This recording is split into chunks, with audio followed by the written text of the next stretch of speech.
Broadcasting live from one of the most dangerous places in Canada, reporting 100% from the local Rant and Rave so you don't have to, it's the Wetaskiwin Weekly News. Good evening and welcome to the Rant and Rave newsroom. I am Scott Kaiba, and yes, I have a gigantic microphone. Tonight is Sunday, January 21st, 2020, and here are your top stories. We start off with the Manny's fire, aka Wetaskiwin Meth Lab, as many Rant and Ravers report it. We have two exclusive videos posted to the Rant and Rave site, one by Helena and one by Brenda. We will play these videos, and I must advise you that the following videos contain mostly unedited raw footage of real-life reactions to the fire and may not be suitable for all viewers. Here is what Helena is reporting that night. Is that Manny's? Oh my god. Dude, Manny's is on fire! Holy... Oh Oh my god! Oh my god, man. The meth lab finally blew up! Holy... What's that fire truck doing? Oh, don't park there, motherfucker! Oh, hey, get out of my video, jerk face. What are they doing right there? Do you think there's people in there? Oh my god, to have to do this in minus 37. Those poor firefighters. I mean, it's probably hot over there, but... Let's go around. Let's go over there to the other side. No. Stay here. This is a perfect imaging. Think so? Yeah, this is perfect position. Get top, get side. The back's probably black.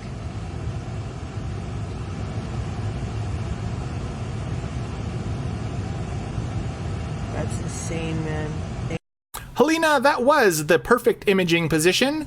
You got top and you got side, and I agree, the back was probably most definitely black. Fantastic report, Helena. We will next move to Brenda's video to see what she said that night. Manny's is on fire, guys. Another monumental building going down. But this one we really don't care about. But it's probably the meth lab gone up in smoke. Oh well. Win some, me lose some. I hope everybody's okay. We also hope that there was no injuries and everybody was okay, and by the rants or the raves on the Rant and Rave, it looks like there were no casualties or injuries regarding the fire. Amanda suggested the next morning that she's wondering if there is any businesses in Wetaskiwin that would be willing to donate some hot beverages to the first responders fighting the Manny's fire. They have been there out since just before midnight. If anyone is willing to donate, Amanda will pick up and deliver.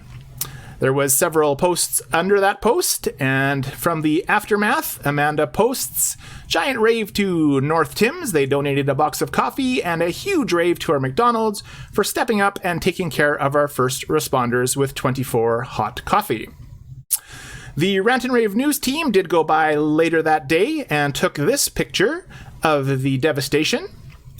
And you can see, if you look closely, in the middle of the debris, that there may have actually been a casualty. This person, frozen with their arms up in the air, was clearly trying to surrender as the police came to the building. However, it looks like they've been frozen in time. A correction on last week's report of the town hall meeting for crime. I reported the wrong date. The correct date is Tuesday, January 28th, 6:30 p.m. at the Memorial Arts Center.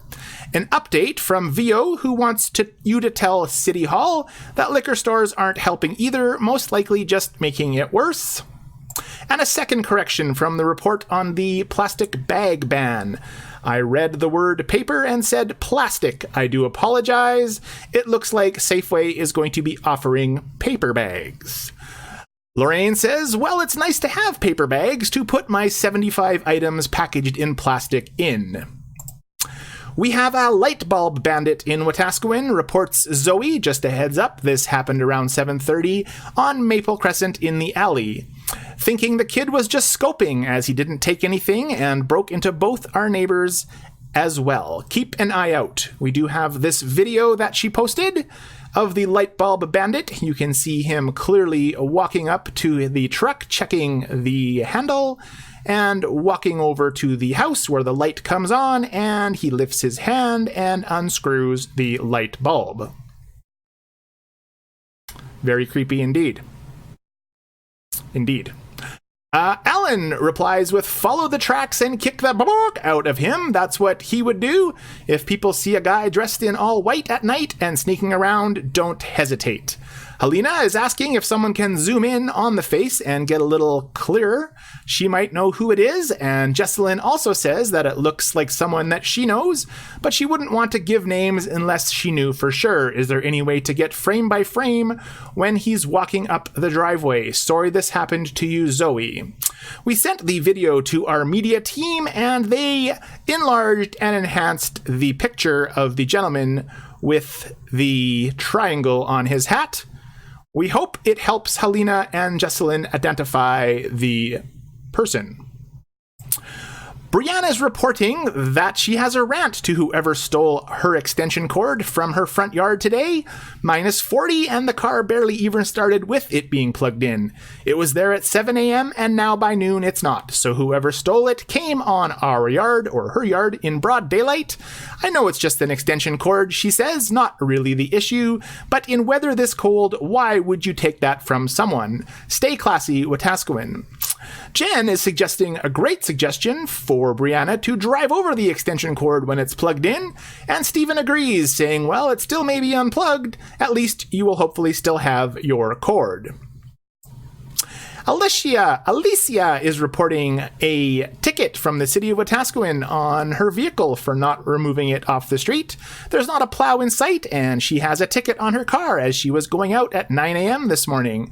In -30 weather, they won't even wait for you to have a chance to unplug your car from overnight so that it even starts. There was much debate and discussion on the Rant and Rave page, and eventually Alyssa edited the post and added, the moral of the story is, if it's cold, you have to move your car by 6:45 a.m. the day of to avoid a ticket. For everyone who didn't know. There was a post of what the signs look like on your block. Should you see them, make sure your car is removed by 6:45. And apparently the ticket is $78, although you receive a half-price discount from the city if you pay within 7 days. Walmart refuses to take coins from Meg's daughter. She rants at the cashier at Walmart that refused to take her daughter's change. How dare you make a child feel like her money is not worthy to buy her and her sister a toy because, God forbid, you have to spend a few extra minutes counting it at the end of your shift. Devin would like to know, where can he get his Super Nintendo fixed? Brent suggests probably somewhere. Quentin says just for fun video games. Dr. Detail suggests taking it back to the 80s. Noel is thinking that this is an old post, like 40 years old. And Devin says, LOL, screw you guys anyways. Thanks, Quentin, you're my only help. Ha ha. Michelle is asking who knows about liquid collagen level 2, to which Nathan replies, I only use it between my toes on Tuesday afternoon. And Michelle replies to Nathan, LOL, it would help more if you took 2 tablespoons a day. Amanda would like a recommendation to make an airplane-shaped cake for her little guy's birthday. Bonnie replies, glad you got it going. I want to put a blanket around hers. To which Amanda replies, I think you replied to the wrong post. There was some wildlife spotted in Wetaskiwin last week. Some deer in town, reports Hans. As he was on his way to work that morning, he seen 4 of them. Kathy says, we have had deer frequently in our yard, both front and back. They jump the fence and eat our cedars. Sometimes our front yard is just full of deer tracks. They usually come late evening or night. The most we've seen at one time in our yard is 4. That's in town. Bonnie says as well, we have had them in our yard, both front and back. We live in town too, and don't mind feeding them. And Dayton replies, you feed them, and I will eat them. Eric is reporting a 3rd lane opening up by Adams Chevrolet in traffic this week. And we have this little tiny resident taking shelter from the cold in Dollarama this week. Reports Judith, Wetaskiwin Dollarama has a new roommate but needs a name. Many names were provided. Sheila reports Kevin. Linda says Arlo. Jen says Cooper. Reg says Dolly. Justine suggests Larry. Mary says pigeon poop on everything. I call it yucky. And Kathy says that she hopes that everyone sanitizes their purchases. Good thing I don't shop there. I'd call it blockhead. Affle Autoglass is giving a $400 reward to anyone that finds a windshield rack with pool noodles or invoice books on theirs with their logo on it. No questions asked. Thank you. And finally tonight, a update on the Wetaskiwin Bottle Depot closure from 2 weeks ago at 3:55 p.m. We have several people. Mike says possibly that they were open earlier, but probably called it an early day after they loaded the semi-trailer this afternoon. Lou says, give them a break. Maybe something happened. To which Vio replied, if something happened, you put a sign to let people know. That's what a proper business does.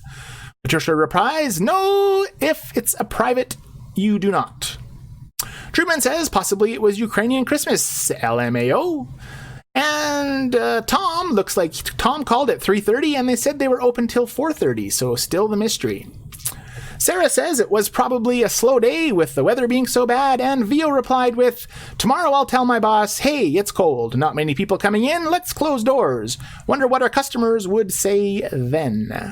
Well, Vio, we wanted to find out why the Bottle Depot was closed as well at 3:55, so we sent our team of reporters to the local Bottle Depot last Wednesday at 3:55. Let's go over to Scott now, who has a report from the Bottle Depot. Thank you, Scott. It was 1 week ago today that Vio loaded up her recyclables, drove through Wetaskiwin, turned at that intersection, drove down this road, and came across this closed gate. It's currently 3:55 p.m., and you can see behind me on Wednesday that the gate is shut and the Bottle Depot is closed. You can also see the sign behind me clearly states they're open till 4:30, although they have posted a note for today that they are closed due to extreme weather conditions. They are very sorry for the inconvenience. I wanted the same experience that Vio had, so before I left today, I grabbed a small bag of cans, pop cans, drove across Wetaskiwin, turned at that intersection, drove down this road, and came to this closed gate. I must say, it's a very frustrating experience. We don't know what Vio was planning on doing with the cash from her recyclables. Perhaps she needed a haircut or some new clothes.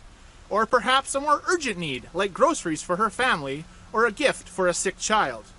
The only thing we know for sure is that Vio drove through Wetaskiwin, she turned at that intersection, drove down this road, came to this gate, and then she stared at that sign which clearly states it was open until 4:30.